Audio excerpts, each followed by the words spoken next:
Eleanor Marsh, 52, had learned to sit where the candlelight would not reach her. She did it without being told.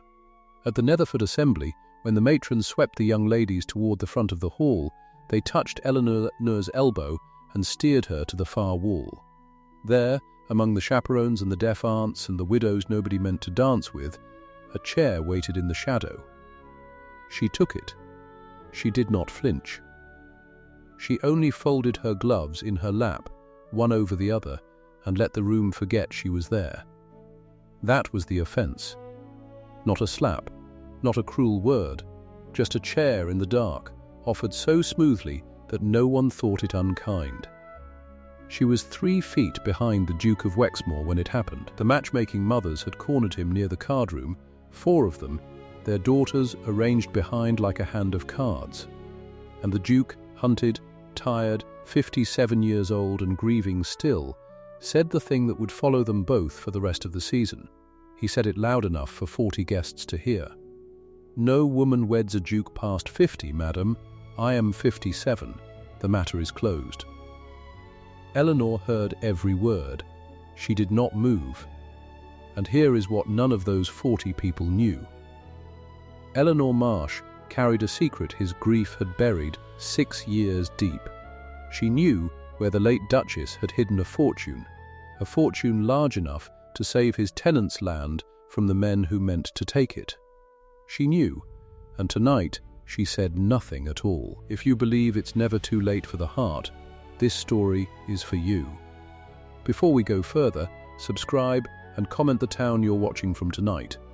I want to see how far a love story that starts at 57 can really travel. Tell me where you are. Then, stay with me, because this is only the beginning. Now, let me take you back to where it started. Netherford lay in the low green folds of Yorkshire, and in the spring of 1874, it was a village that ran on quiet arrangements. The doctor was gone. Old Marsh had been dead 6 years now. But his widow remained, and the village had learned that a widow with a still room and a steady hand was very nearly as good as a physician, and cost nothing but a jar of honey or a basket of eggs left on her step. Eleanor did not charge, that was understood. Her cottage sat at the end of Mill Lane, small and low, with a garden that had gone half to herbs. Rosemary along the path, lavender under the window, foxglove she kept behind the wall where the children could not reach it, because foxglove could stop a racing heart or stop it forever, and the difference was in the measuring. She measured well. She had measured for 30 years. The morning this all begins, a boy from Ashcombe Hall came pounding at her door before the dew had lifted. The scullery girl had a fever. The housekeeper was frightened. Would Mrs. Marsh come? Eleanor was already reaching for her shawl. Ashcombe Hall stood 2 miles off, grey and grand against the hills, the seat of the Dukes of Wexmoor for 200 years.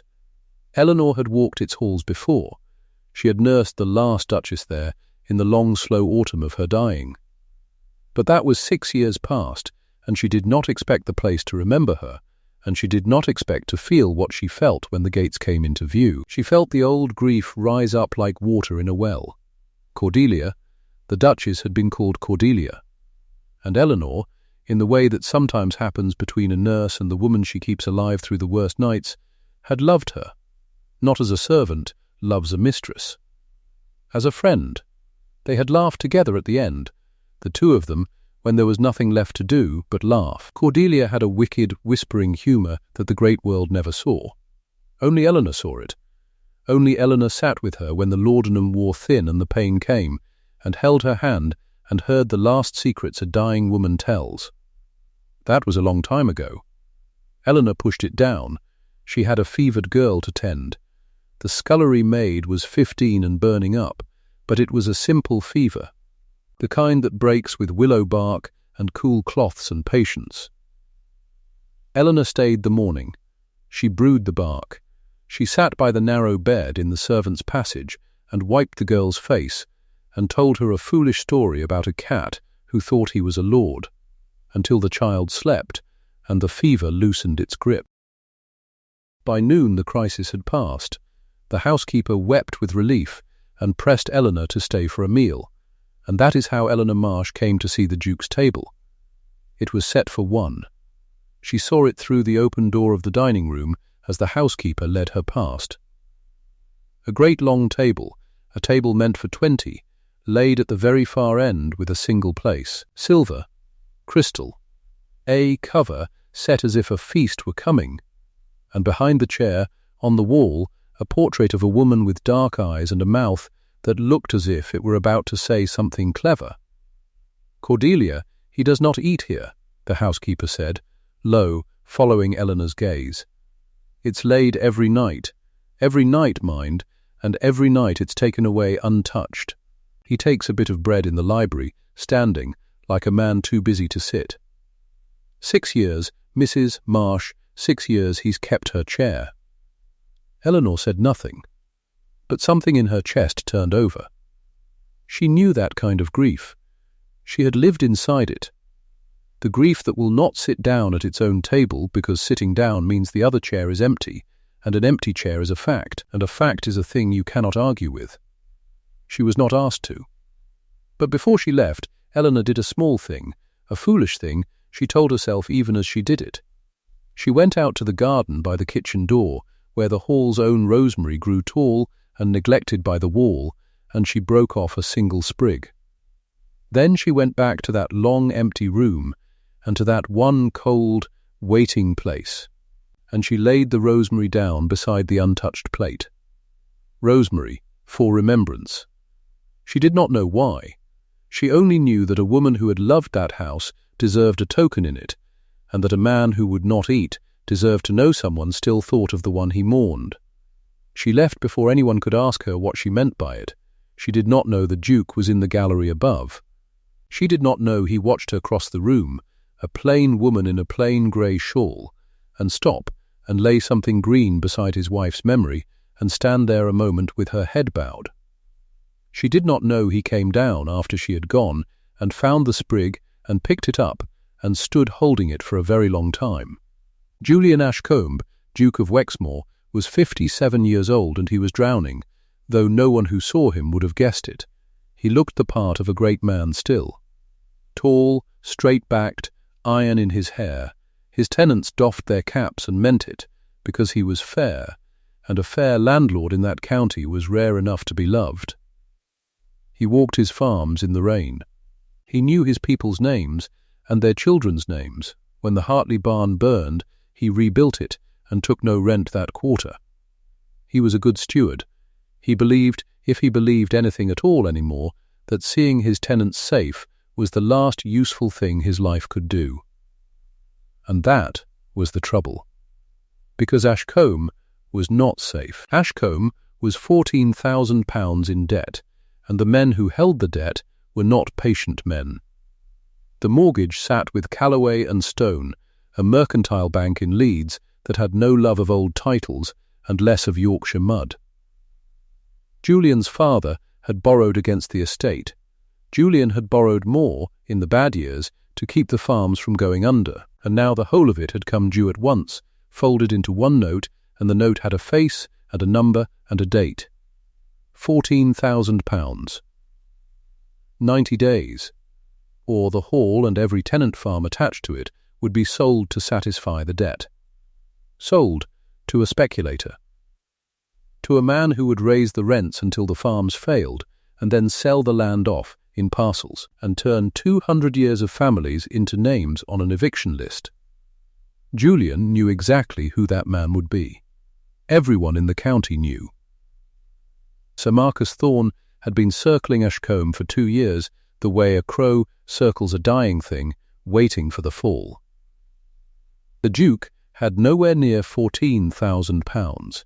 He had a grand house he could not heat, land he could not sell fast enough, and a name that opened doors into rooms full of people who wanted something from him. That evening, when his daughter came to dinner, he did not tell her any of it. Lady Beatrice Ashcombe was 24, dark like her mother, sharp like her mother, and she guarded Cordelia's memory the way a soldier guards a flag. She had been 18 when the Duchess died. She had never quite forgiven the world for continuing. "There's rosemary by the place setting," Beatrice said, when the covers were laid in the empty dining room and she came to sit with her father in the library instead, as she always did. "Who put it there?" "The nurse," Julian said. "Mrs. Marsh. She came for the scullery girl." Beatrice's face changed. "Mamma's nurse." Yes, she had no right. But Beatrice said it uncertainly, because even she could not decide whether it was a trespass or a kindness. "In Mamma's room. On Mamma's table." She meant no harm, Julian said, and was surprised to hear himself defend the woman. He turned the sprig over in his fingers. He had carried it into the library without meaning to. "She loved your mother, Bee. She was the only one who could make her laugh at the end." "You remember?" Beatrice did remember. That was the trouble.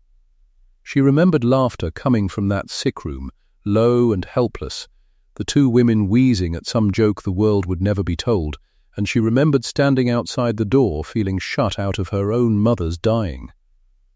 She had been jealous. She was ashamed of it and jealous still.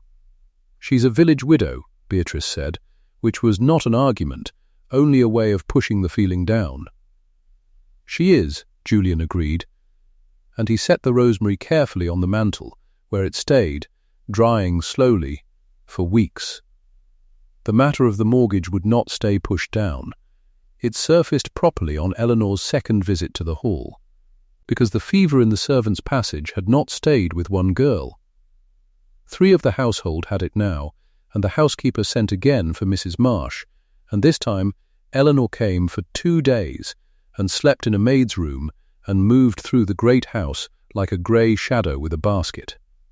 She heard things, the way one does in a house full of frightened servants. She heard the word bank, spoken low. She heard 90 days. She heard a footman say to a maid that they might all be looking for new places by autumn, and the maid begin to cry.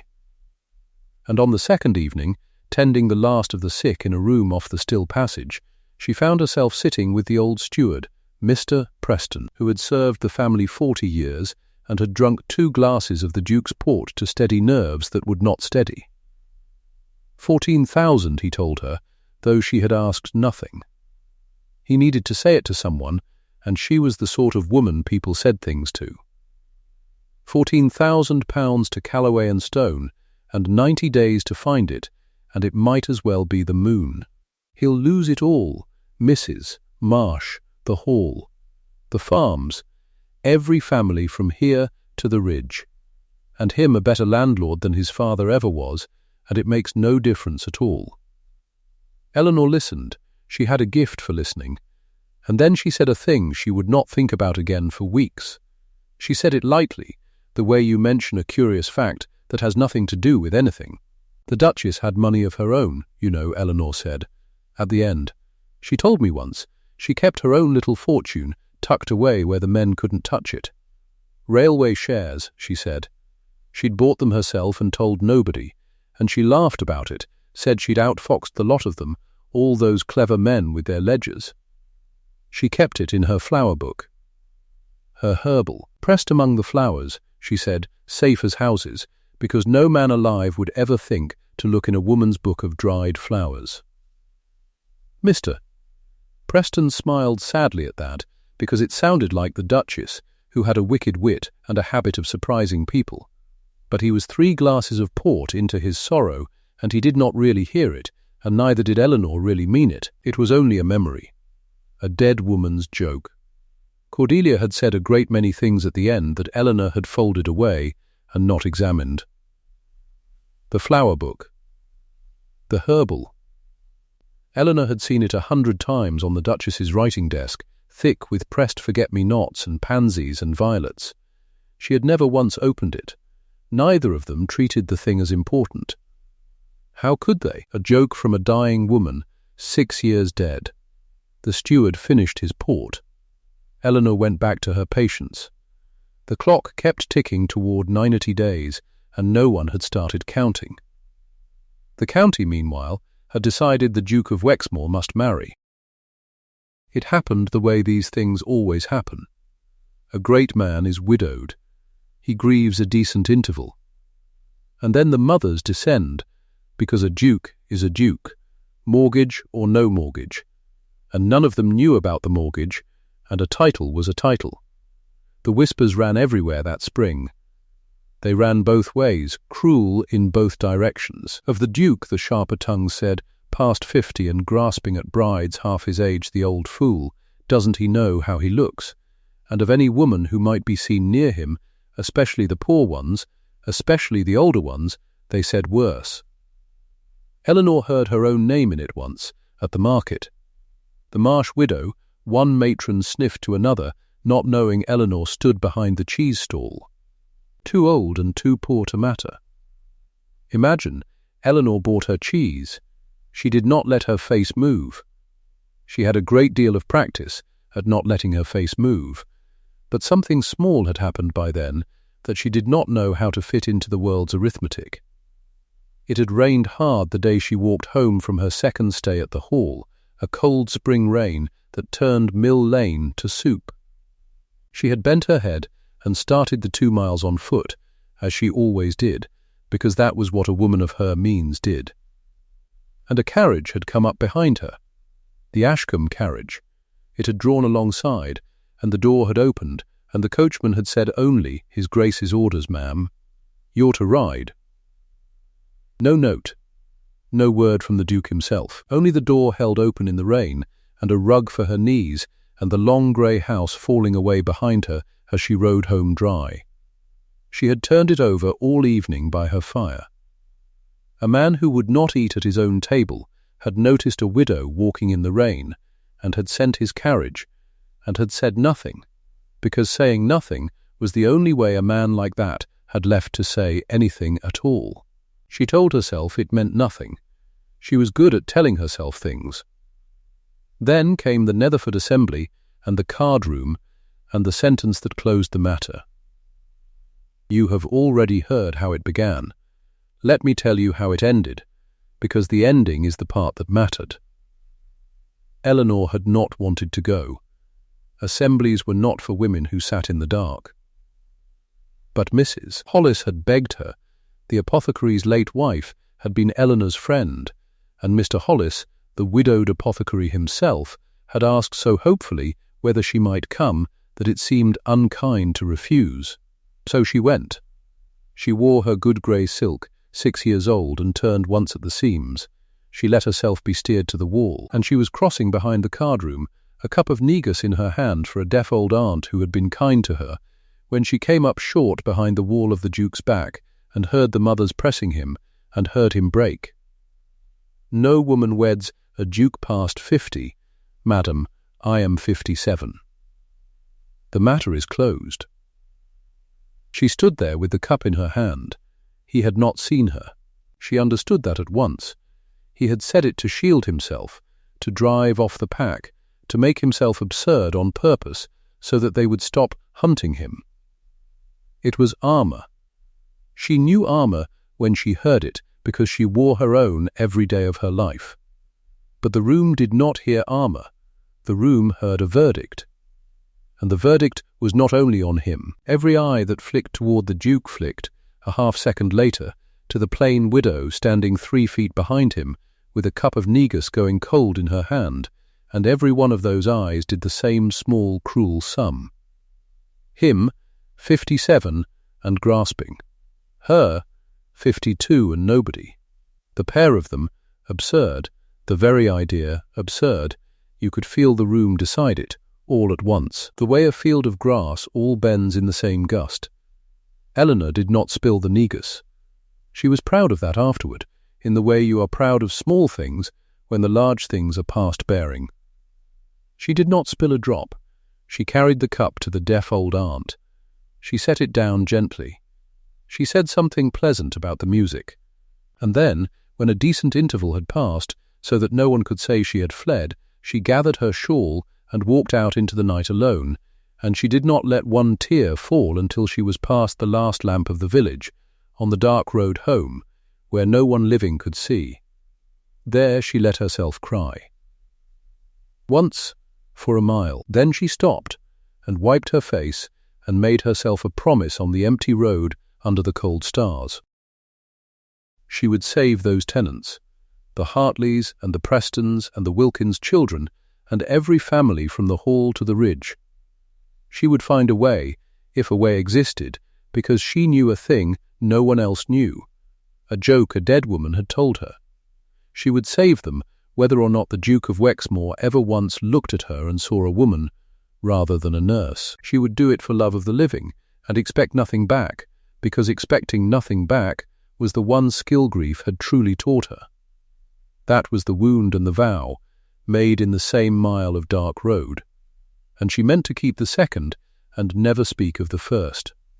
Mr. Hollis proposed to her a fortnight later. He did it kindly, which was worse. He came to her cottage on a Sunday with his hat in his hands and a bunch of stocks from his own garden, and he sat at her small table and drank her tea, and he told her, in his careful apothecary's way, that he was a lonely man, and she was a lonely woman, and there was no earthly reason two sensible people who liked each other should each keep a separate cold hearth. He was not wrong. That was the terrible thing. He was not wrong about any of it. You'd never want, he said. The shop does well. You could keep your herbs, tend who you liked, and never walk 2 miles in the rain again as long as you lived. I'm not. He flushed. I'm not offering you a grand thing, Eleanor, I know that. I'm offering you a warm one, a safe one. I'd be good to you. That I can promise. And Eleanor sat across from a good, warm, safe man, and she thought about the empty road and the cold stars, and she found that she could not do it. She took his hand. That much she owed him. You would be good to me, she said. I know it. There's no better man in Netherford, and I'll not hear one word said against you. She held his hand, and she chose her words like she chose her doses carefully, so as not to do harm. But I've buried one husband I was fond of, and I nursed one friend I loved, and I've learned a thing about myself too late to be convenient. I can't marry to be safe. I've been safe. Safe isn't the same as glad, and I find I'd rather be cold and glad than warm and only comfortable. She pressed his fingers and let them go. You deserve a woman who'll be more than comfortable to come home to. That's not a small thing I'm refusing you. It's the whole thing. And it wouldn't be true, and you'd feel it, and in a year we'd both be sorry. Missed. Hollis looked at her a long moment.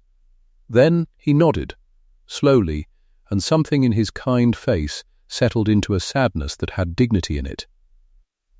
He'll not have you, you know, he said. Not cruel, just honest, the way an old friend can be. The Duke. Whatever's in your heart. A man who'll say a thing like that in a card room before 40 people, he's already decided. You'd wait your life out. I know it, Eleanor said. I'm not waiting for him, Thomas. I gave that up on the road home from the assembly. She smiled, and it was a real smile, tired and clear. I'm only refusing to give up the part of me that could have wanted him. That part's mine. I'm keeping it, even if it never gets used. Do you understand? He did not, quite. But he took his hat, and he took his refused stocks, and he bowed over her hand like she was a duchess herself, and he went home. And he never once, in all that followed, said a bitter word about her. That was the measure of the man she turned down. While Eleanor was making her lonely vows, Sir Marcus Thorne was making arrangements. He was a heavy, handsome man of 50, with a voice like a slow drum and eyes that added up the price of everything they landed on. He did not raise it. He never needed to. Sir Marcus had made his money in canals and cotton, and now made it in other men's ruin. And he had wanted Ashcombe for 2 years, and he was tired of waiting for it to fall. So he did a simple thing. He went to Leeds to Callaway and Stone, and he bought the note. He bought the whole of the Duke's debt outright, £14,000 of it, and the bank was glad to sell, because a bank would rather have cash in hand than a Yorkshire mortgage and a grieving Duke. And the moment the note was Thorne's, he did the second simple thing. He shortened the terms. 90 days became 60, and a clause the bank had never bothered to press, Sir Marcus pressed at once. Any missed interest, any late payment, and the whole sum fell due immediately, in full, with the estate as forfeit. He tightened it like a man tightening a snare, patiently, click by click, and then he sat back to wait the last little while. And then he did the third thing, the clever thing, the thing he was proudest of. He offered the Duke a way out. He came to Ashcombe in his own fine carriage, and he brought his niece. Lady Isadora Thorne was 26, cool and correct and lovely, in the way a well-kept house is lovely, without one thing out of place and without one thing alive. She had a dowry of £30,000. She had been raised to marry a title, and here at last was a title, dented but genuine, and she looked at the shabby grandeur of Ashcombe Hall the way a buyer looks at a horse gone thin that might be bought cheap and fattened. Sir Marcus laid it out over the Duke's own port, in the Duke's own library, with the dried rosemary still on the mantel where no one had moved it. "I hold your note now, Wexmoor," he said, comfortable, unhurried, no sense pretending otherwise between gentlemen. 60 days, and I'll have this house and every acre under it, and I'll not pretend I'd grieve to own it. He swirled the port.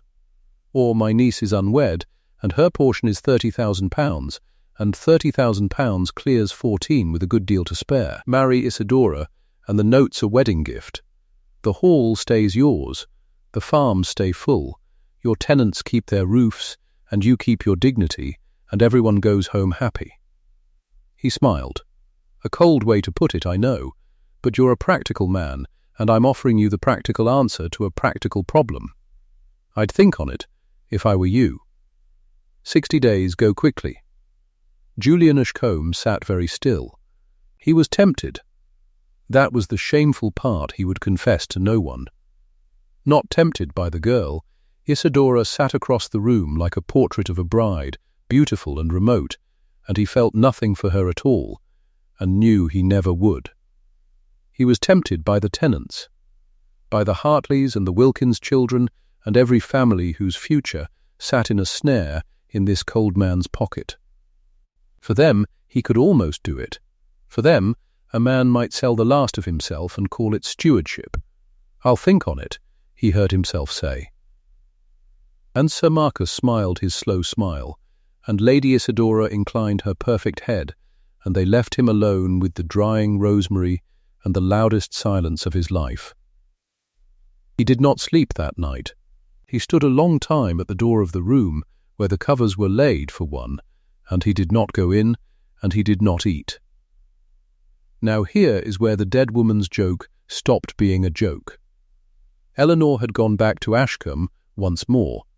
The last of the household fever had left a kitchen boy weak, and she came to see him mended, and while she was there the housekeeper asked her a strange, sad favour.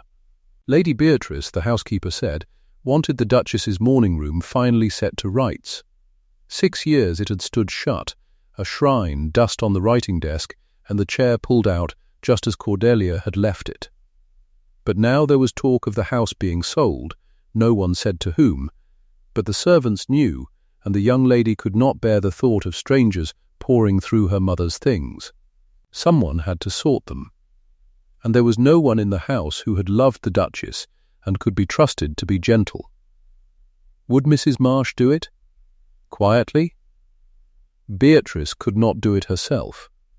Beatrice could not even go in. Eleanor said yes.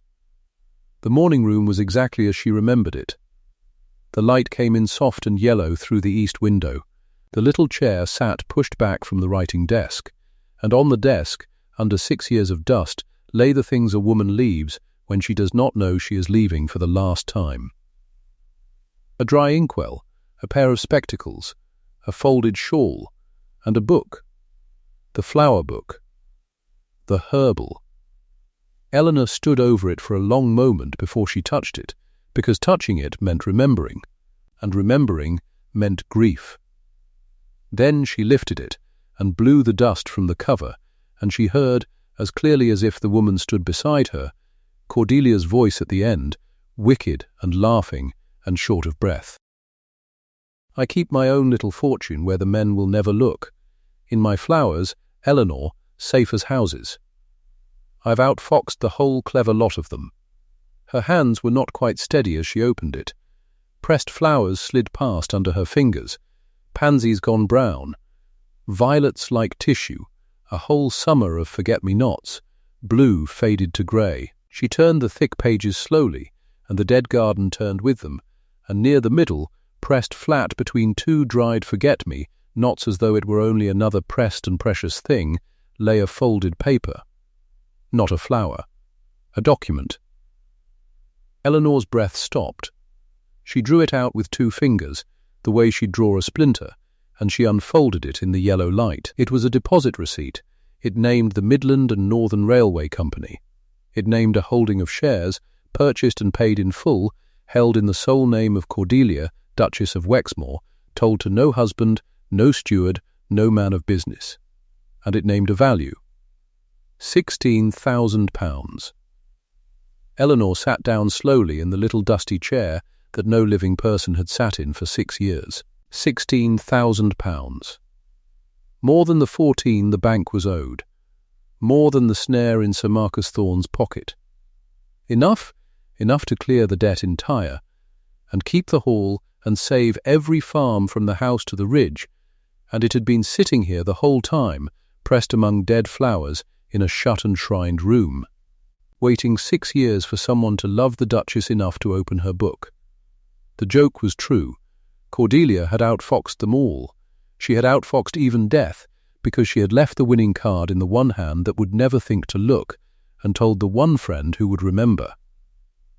Eleanor held the receipt against her chest, and she found she was crying and laughing at once, exactly the way the 2 of them had cried and laughed at the end, and for a moment the morning room did not feel empty at all. Then she stopped. And she thought. She could send it to him. She could leave it on the housekeeper's tray and walk home to Mill Lane and never have to look the Duke of Wexmoor in the face, never have to stand before the man who had said no woman weds a duke past 50 and know he was looking at her when he said it.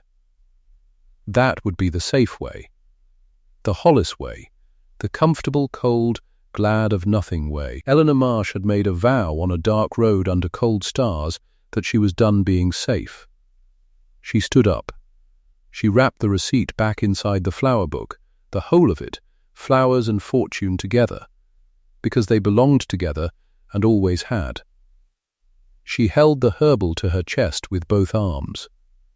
And she walked out of the morning room and down the great staircase. And she did not send for the Duke, and she did not ask a servant to announce her. She went to find him herself. He was in the library. She knew he would be. The one lamp burning, the port untouched at his elbow, the drying rosemary on the mantel above him, and Sir Marcus Thorne's 60-day snare tightening in the dark around everything he loved. He looked up when the door opened, and his face was the face of a man braced for one more piece of bad news, and he did not at first understand what he was seeing. A plain woman in a grey shawl come into his library without leave, carrying his dead wife's flower book against her heart.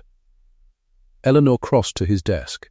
Her legs were not steady, but her hands were, the way her hands were always steady when it mattered most.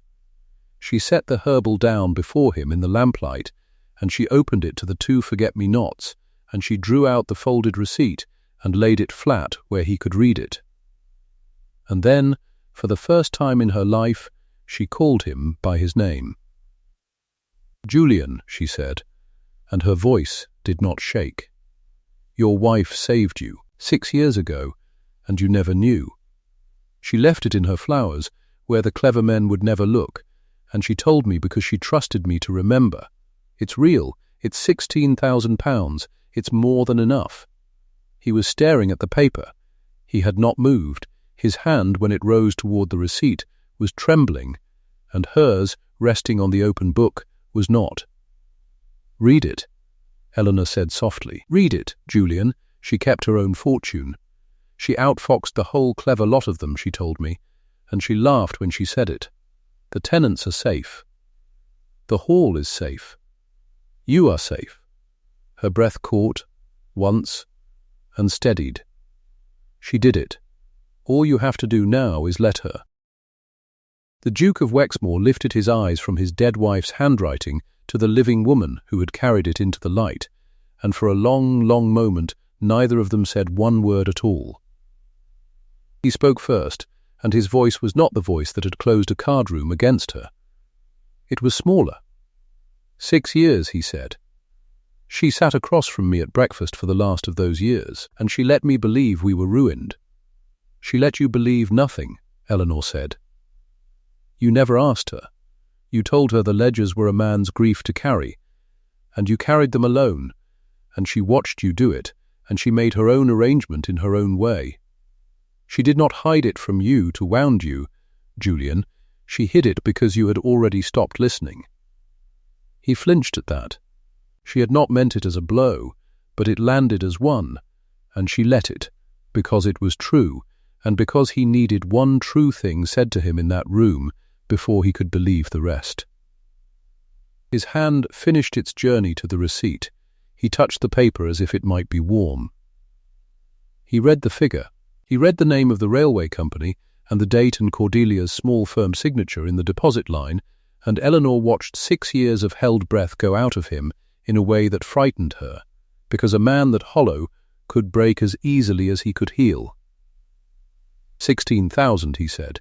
More than enough for the 14, Eleanor said. More than enough to answer Thorne and keep the note out of his hands and leave the farms where they belong. You do not have to marry his niece. You do not have to sell 1 acre. You do not have to sit in the dark and wait for the 60 days to run out. She closed the herbal gently over her own hand and drew it back. Your wife did the sum for you. All that's left is for you to sign it. He looked up at her then, and for the first time since the assembly, since that terrible bright card room, he looked at her the way a man looks at a person, and not at a piece of furniture placed usefully in a corner. She felt it land on her. She did not let herself hold it. Why did you bring it yourself, he said. You could have sent it.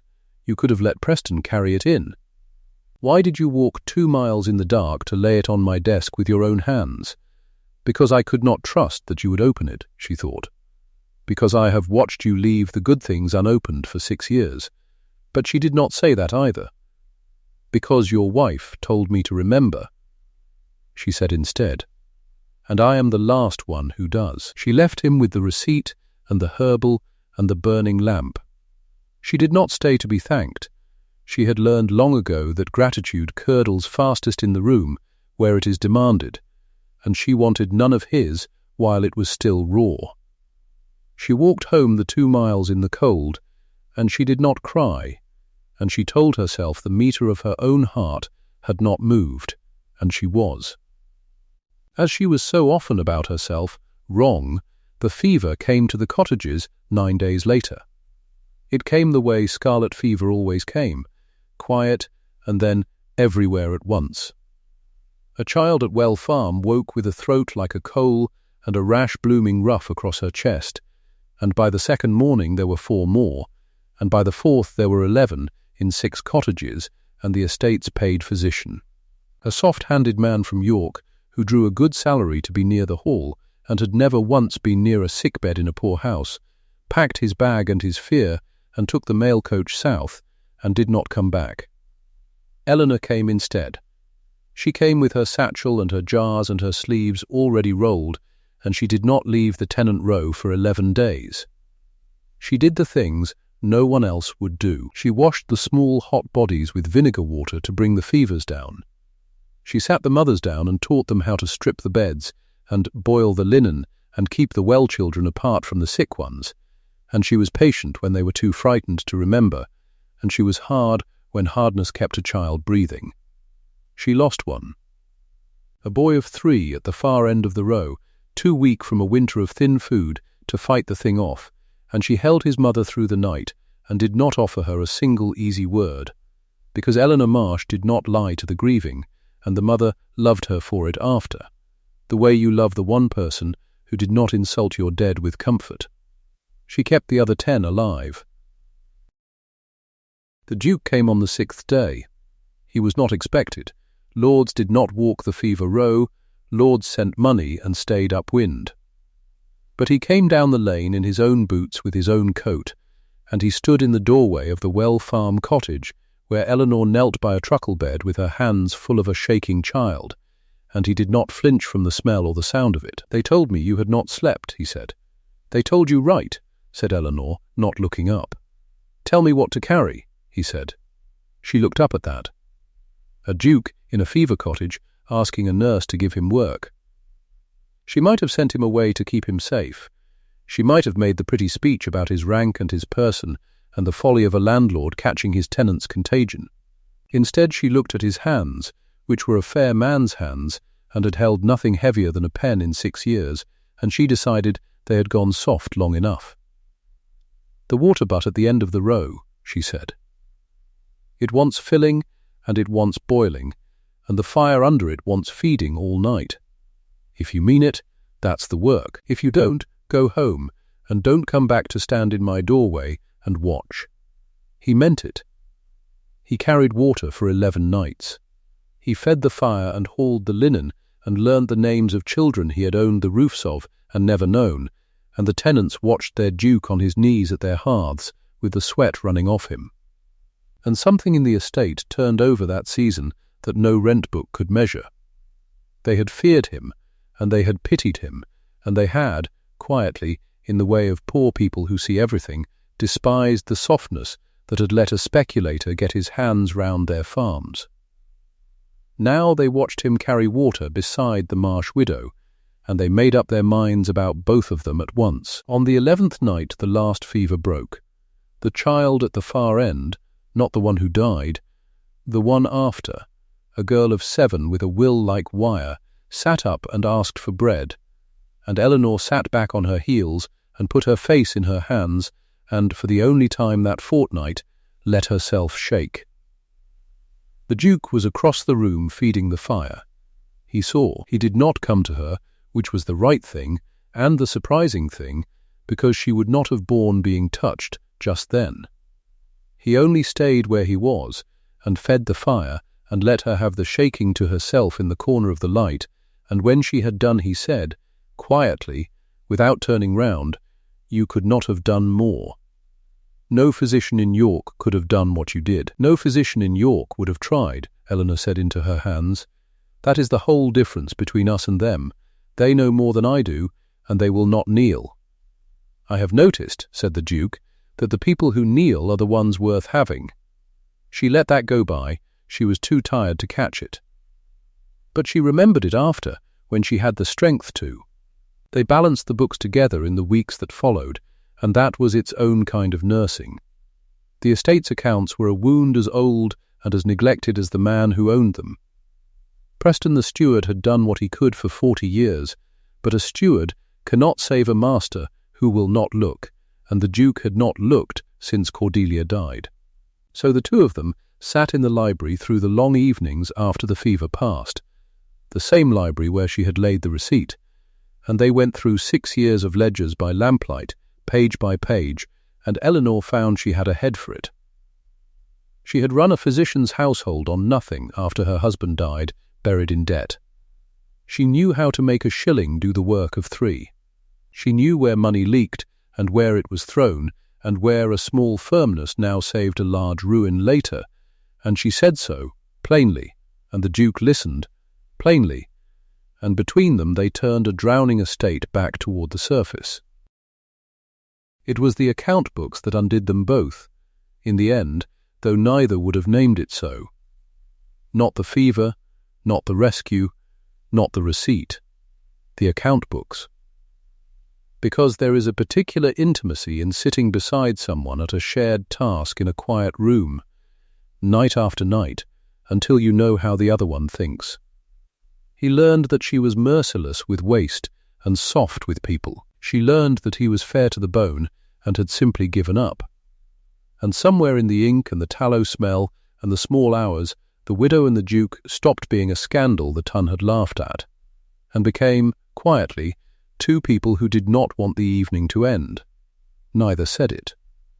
He believed still that to want again was to betray Cordelia. She believed still that no man of rank could want a woman who had buried her husband in debt and sold her own roof to pay it. So they sat 3 feet apart and balanced ledgers and did not say it, and the meter moved anyway, the way water moves under ice. Sir Marcus Thorne was not a man who let a note go quietly. He had bought the £14,000 of debt to own the Duke, not to be paid back.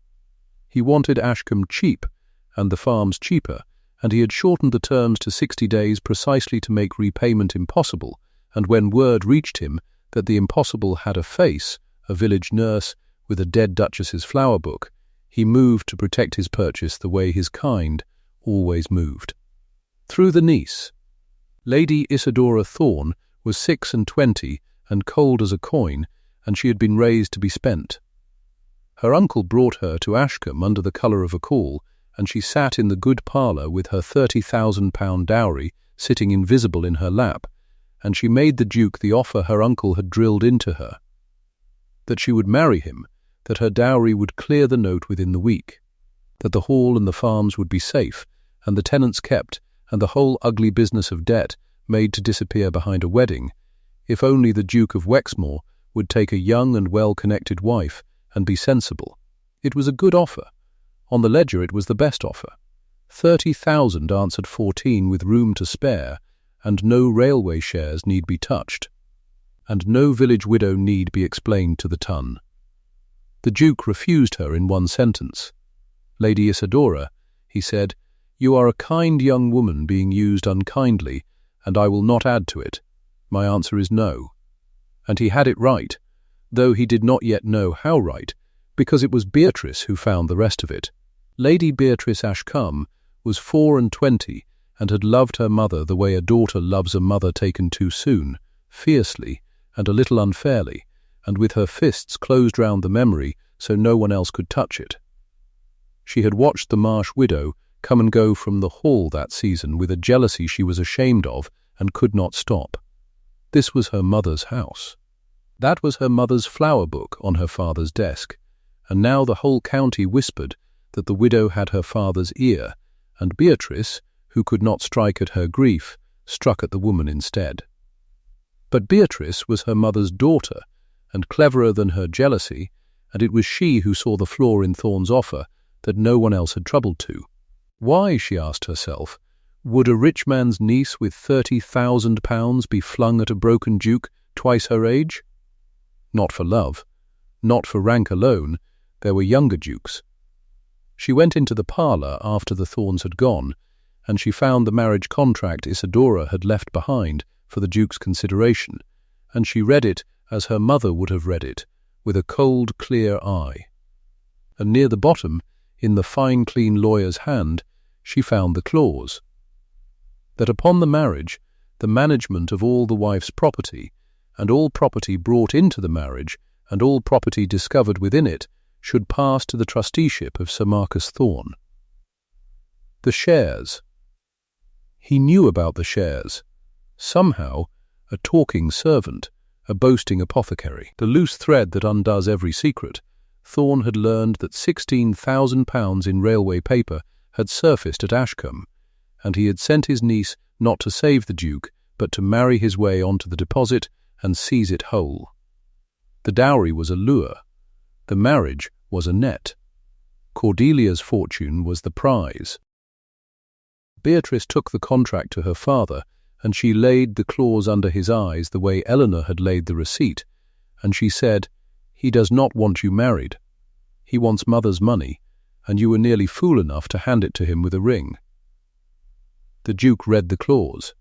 He went very white and very still. And then he did a thing his daughter had not seen him do since her mother's funeral. He laughed, one short, hard, disbelieving breath, and he said, "Twice now a woman has saved this house by reading what the clever men wrote, and I could not. Your mother. And now you." He did not say the third name, but it hung in the room, and Beatrice heard it, and hated it, and could not, in honesty, deny it. Which was why what happened on the foreclosure eve was so much crueler. Thorne, cornered, did what cornered men of his kind do. He could not have the shares by marriage, he could still poison the well. So he came to the county's edge on the evening before the 60 days ran out, to the Netherford assembly rooms where the gentry gathered, and he came armed with the one weapon that never fails against a woman who has climbed above her station: her past. He waited until the room was full. He waited until the Duke was there, and Eleanor, and Beatrice, and the same matrons who had seated the widow in the shadows a season before. And then, loudly to the whole room, Sir Marcus Thorne asked whether the company knew the truth about the Marsh widow who had so cleverly attached herself to a grieving duke. That her late husband, the country physician, had died 14 years buried in debt of his own. Did they know that? That she had sold her own house, her own roof, the very bed she was born in, to pay a dead man's creditors? Did they know that? And now here she was, a woman who could not keep her own household solvent, with her hands somehow round a £16,000 fortune that belonged to a dead duchess. A fortune hunter, Thorne said, letting the word fall into the silence like a stone into a well. A clever, patient, grasping fortune hunter who buried one man in debt and had found herself a richer grave to rob. It was a lie built on true things, which is the only kind of lie that works. She had sold her house. Her husband had died in debt. She had said nothing to the room about the shares, and so the room, hungry for a scandal, believed the rest. And Eleanor stood in the middle of it, 3 feet from the Duke, exactly as she had stood a season before. And she did not flinch. She did not weep. She folded her gloves in her hands the way she had folded them in the shadows, and she waited with her chin level for the man she had saved to speak. He hesitated. It was not a long hesitation. Later, when he had a year to hate himself for it, he would swear it was no more than 3 heartbeats. But 3 heartbeats in a full room is a lifetime, and Eleanor counted every one of them, and in the 3rd she watched the old fear come up in his face, the fear of the card room, the fear of the ton, the fear of being the fool of 57, led by the nose by a grieving nurse, and she watched him reach, in his terror, for the same shield he had reached for before. "I cannot," the Duke said, and his voice was not steady, "I cannot be seen to be governed in my affairs by." He did not finish it. He heard himself. He saw her face. He stopped. But it was too late, because the room had heard the shape of it, and the shape was enough. He had, in front of them all, begun to disown her to save his own dignity, exactly as he had disowned the very idea of her in the card-room, and Eleanor Marsh had spent her whole life reading the beginnings of sentences and knowing where they ended. She did not wait for him to find the rest. She would not stand there and let him grope his way to a word that would either save her or damn her while the room watched her wait to be judged. She had never in her life stood still to be judged, and she would not begin at 52. She inclined her head to him, a small, precise, dreadful courtesy, and she said, quietly, so that only the near ones heard, "You needn't finish, Your Grace. I know the end of that sentence. You taught it to me once already." And she turned, and she walked out of the assembly rooms with her back straight and her gloves folded, and she left the flower book, for she had brought it that night to give back to Beatrice. At last, whatever the girl thought of her, she left it on the table by the door, and she went home to Netherford in the dark, alone, for the 2nd time, past 50, too old and too poor to matter. And this time she thought the metre of her heart had truly stopped, and this time she was almost right. Beatrice took the flower book home to spite her. That was the honest reason, and Beatrice was honest, at least with herself. She took it because the widow had left it, because her mother's book had no business in a fortune hunter's hands, because she wanted it back in Ashcombe where it belonged, and the Marsh woman gone from all of it for good. She carried it up to her own room, and she opened it to look at her mother's flowers, the pressed forget-me-nots, the dried rosemary, the small brittle ghosts of 6 summers her mother had not lived to see, and she meant to grieve, cleanly, alone, and to be glad the widow was finished. Behind the end paper, where the marbled paper had lifted a little from the board, there was a letter, It was in her mother's hand. It was not addressed to a lawyer or a bank. It was addressed in Cordelia's small firm writing to no one or to whoever should find it, and it was dated in the spring of her last year, when Eleanor Marsh had been sitting with her every day. And it was. Beatrice understood as she read it the true will of a dying woman that no court would ever see. Her mother had written about the shares first, plainly the practical part, where they were, what they were worth, that they were hers alone and hidden on purpose, that she had bought them against the day the men ran the house aground, and that she trusted Eleanor to remember, because Eleanor forgot nothing that mattered and lied about nothing at all. And then her mother had written about Eleanor. She kept me laughing, Cordelia had written, when there was nothing left in me to laugh with. She did not tell me I would be well. She did not tell me God had a plan. She told me the truth, which was that I was dying, and then she made the dying bearable, which no one else in this house could do, because they were all too busy being brave at me.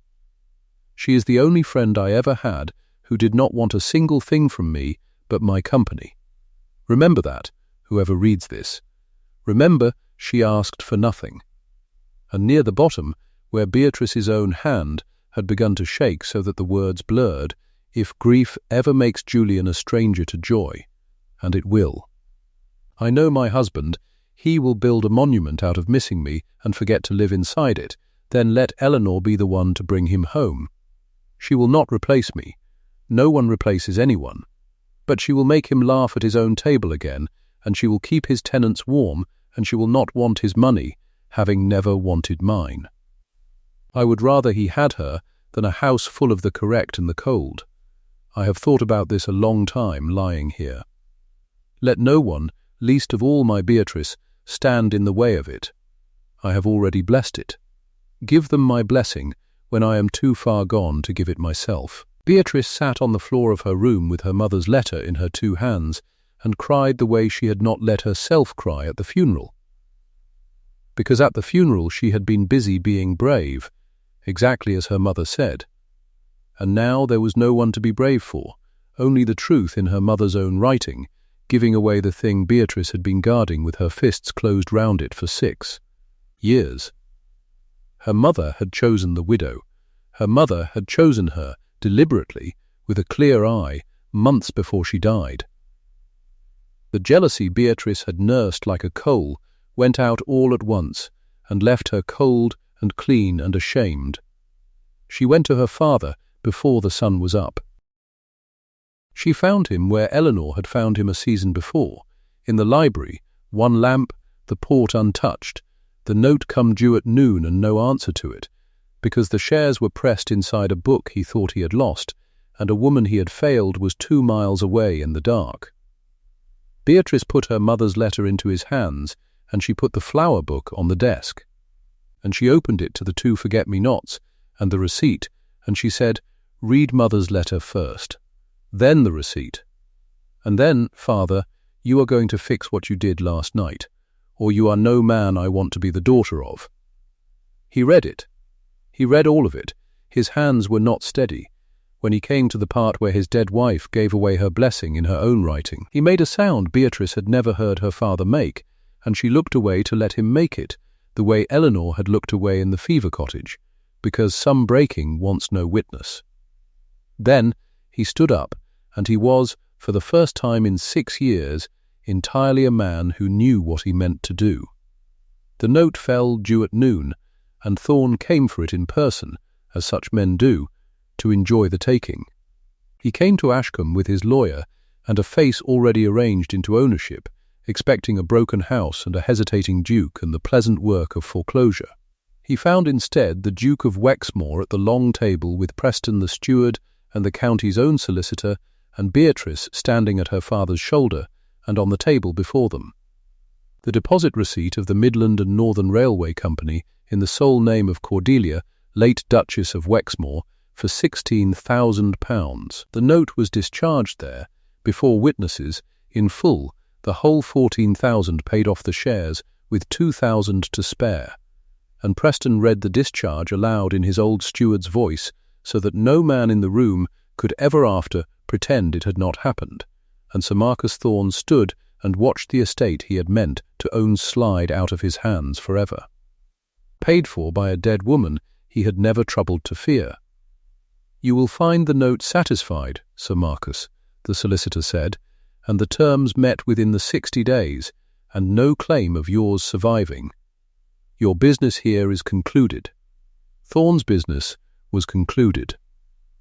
But the Tones was not, and the Duke had one more debt to pay, and it could not be paid in a library. It had been made in a full room, it would be answered in one. The Wexmoor charity ball was the largest gathering the county saw that year, and every matron and every mother and every one of the 40 who had heard him close the card room against a woman past 50 was in that ballroom under the blazing chandeliers when the Duke of Wexmoor sent his own carriage, in his own name, openly, for the Marsh widow of Netherford. She almost did not come. She had folded her gloves and gone home to be finished, and being finished had a certain hard piece in it that she was not eager to give up. But Beatrice came herself to the cottage door, Beatrice who had opposed her all season, and Beatrice put her mother's letter into Eleanor's hands and stood on the step in the cold while Eleanor read it, and when Eleanor came to the blessing she looked up and found the daughter watching her with her mother's own eyes. "She chose you," Beatrice said. "Months before she died, with a clear head, she chose you. I have spent 6 years guarding a memory that wanted me to bring you into it. Come to the ball, Mrs. Marsh, not for my father. He does not deserve it yet. Come because my mother asked me to, and I am, at last, doing what she asked." So Eleanor came. She came in her grey and her folded gloves, plainer than any woman in that glittering room, and the whispers ran ahead of her the way they always had. The widow, the fortune hunter, the too old and the too poor, and she walked through them the way she had walked through the fever row, not flinching. Straight-backed, asking nothing. The Duke crossed the floor to meet her, and the room began to still. It stilled the way a room stills when it senses something it will tell its grandchildren about. The music thinned and stopped. The dancers turned. The matrons lowered their fans. And the Duke of Wexmoor, 57 years old, and a fair man who had been a coward exactly twice in his life and meant never to be one again, stopped in the centre of the floor before the plain woman in grey. And he spoke so that the whole room heard him, deliberately, choosing every witness. "A season ago," he said, "in a card room not 2 miles from here, I said that no woman weds a duke past 50. I said the matter was closed. I said it to shield myself from mothers, and I said it not knowing that the one woman in England worth the name of wife was standing 3 feet behind me, and heard it, and has carried it ever since, and a fortnight past I hesitated to defend her before you all, because I was afraid of your laughter. No one laughed. No one moved. I have been a fool of 57, the Duke said, who mistook his cowardice for wisdom, and called it dignity, and nearly let it cost me the last good thing my life will hold. My wife, who many of you knew, and none of you knew as this woman knew her, left me a fortune hidden in a flower book, and left me in the same book her blessing, in her own hand, that I should not grow old alone, building a monument to her. I mean to honour both. So I will say now, before every one of you who heard me close the door, that I was wrong, and the door was never mine to close." He turned fully to Eleanor. He was not steady. She saw that he was not, and something in her that had gone hard as wire that season began, against her will, to give. "Eleanor Marsh," he said, "I am 57, and I have nothing to recommend me but a saved house and a daughter who thinks more of you than of me tonight, and I am asking you, in front of all of them, to be my wife and the Duchess of Wexmoor. Not to save anything, it is all already saved. Only because I would rather laugh at my own table with you than be right and alone at it for the rest of my life." The silence in that ballroom was the loudest thing Eleanor had ever stood inside. She looked at him a long moment. She thought of the candlelight she had learned to sit outside of. She thought of the rosemary by his cold plate, and the fever row, and the ledgers, and the 3 heartbeats he had hesitated. She thought of Cordelia, laughing on her deathbed, saying she'd outfox the whole clever lot of them. And she found that the meter of her heart had not stopped after all. It had only been waiting, past 50, to be asked in the light. "You told me once," Eleanor said, and her quiet voice carried to the farthest wall of that stilled room, that no woman weds a duke past 50. That the ton would think it absurd. That the world had looked at the 2 of us and decided we were too old to be wanted, and too plain, and too late. She let it hang. Then she answered him, and the line went to the walls and back. Then the ton was blind. For one breath the room did not know what it was. And then it broke, not into laughter, never again into laughter at those 2, but into a rising astonished hush that turned, matron by matron, guest by guest, into applause, real applause, the whole assembled county on its feet for a duke of 57 and a widow of 52 who had, in front of all of them, refused to believe their season of being chosen was behind them. Sir Marcus Thorne stood at the edge of that applause with his face gone grey. He had come to the ball to salvage what he could of his standing, and he stood now while the county solicitor, at the Duke's quiet word, read out to the nearest circle the plain fact of the discharged note and the marriage clause that would have stolen a dead woman's fortune, and the men around him, men he had meant to profit beside, heard exactly what he was. And one of them, an old squire with no love for speculators, said, "I think, Thorne, you had better take your air outside," and Thorne took his air outside, walked from the room he had meant to command with every eye upon his back, and was not received in that county again. Lady Isidora Thorne curtsied to the Duke, a small, cold, correct curtsy, the only honest thing her uncle had ever let her offer, and she took his arm at the door and went out on it, spent coin returned unspent, and if there was relief under the cold, Eleanor thought she saw it, and was, being Eleanor, sorry for her. The lead matron, the very woman who had seated the widow among the deaf aunts and the chaperones a season before, in the shadow where the candlelight would not reach, came across the floor with her fan lowered, and she did a thing that cost her more than money, because she was a proud woman and old in her pride. She drew out a chair, a good chair, in the full blaze of the chandeliers, in the brightest part of the room, and she set it for Eleanor with her own hands, and she said, "Mrs. Marsh, I believe I seated you wrongly once. Will you sit where you ought to have sat all along?" And Eleanor, who forgave more easily than anyone the ton had ever underestimated, said thank you, and sat in the light. Mr. Hollis was there, the good apothecary of Netherford, who had loved her quietly and proposed to her honestly and been refused with tenderness. He came to her last of the well-wishers, and he bowed to her gravely, the deep bow of a man conceding a thing cleanly, without bitterness, because he had loved her enough to want her happy more than he wanted her his. "I told you once," he said, "that I offered you a safe and a smaller life. I am glad you did not take it. This is the size you were meant for." And he bowed again to the Duke, and wished them well, and meant it, and went home to his shop the good man who had lost cleanly and was glad, and Eleanor never forgot the grace of him. Beatrice came through them all with something in her hand. She had gone home for it. In the hour between the discharge and the ball, she had not come empty. She stood before Eleanor in front of the county, the daughter who had fought her all season, and she opened her hand, and in it was a sprig of rosemary, dried, brittle, 6 years old, the very sprig her father had kept on the library mantel since the night a plain woman first laid one by his cold plate. "For remembrance," Beatrice said, and her voice was not steady either. "My mother's, and yours.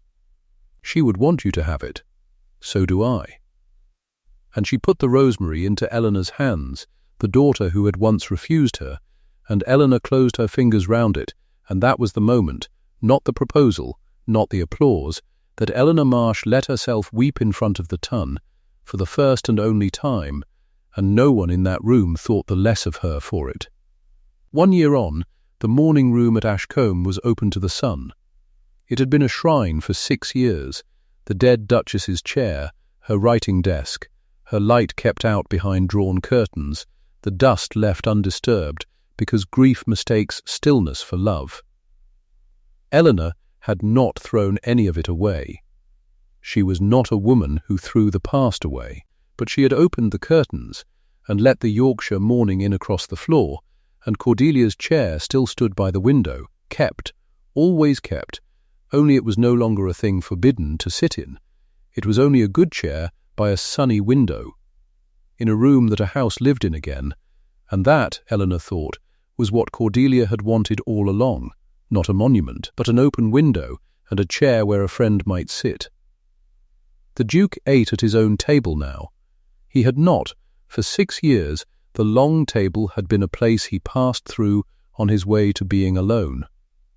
Now he sat at the head of it in the mornings with rosemary by his plate, placed there fresh each day, by habit now, and not by grief.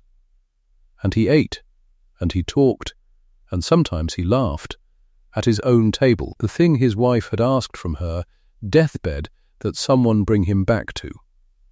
Out on the lawns the tenant children ran. The 10 Eleanor had pulled through the fever, and the younger ones born since, whose farms were their own because a dead duchess had bought railway shares and a living nurse had remembered them, they ran the great lawns of Ashcombe on summer evenings as if the place had always been meant for them. Which, if you asked Eleanor, it had. She stood at the morning-room window one such evening, the new Duchess of Wexmoor in her plain grey still, watching the children run, and the Duke came and stood beside her, and for a while neither of them said anything, in the easy way of two people who have stopped needing to fill the quiet. Then he said, dry as the rosemary on his plate, the matter, it seems, was not closed. And Eleanor, watching the children dry as he was, said, only your eyes were. He laughed at that, at his own table's window, in his own opened house, and took her hand, the steady hand that had been steady when it mattered, that had laid a sprig by a cold plate and a fortune on a dark desk, and pulled 10 children back from the edge of the ground. And they stood together in the last of the light and watched the lawns, 2 people well past 50 who had been told their best chapter was behind them, and who had found, in the plain, unlikely evening of their lives, that it was not behind them at all. If someone once told you the same, that your best season was spent, that you were too old or too late or too plain to be chosen, comment where you're watching from tonight, and share this with the one who still deserves to be seen.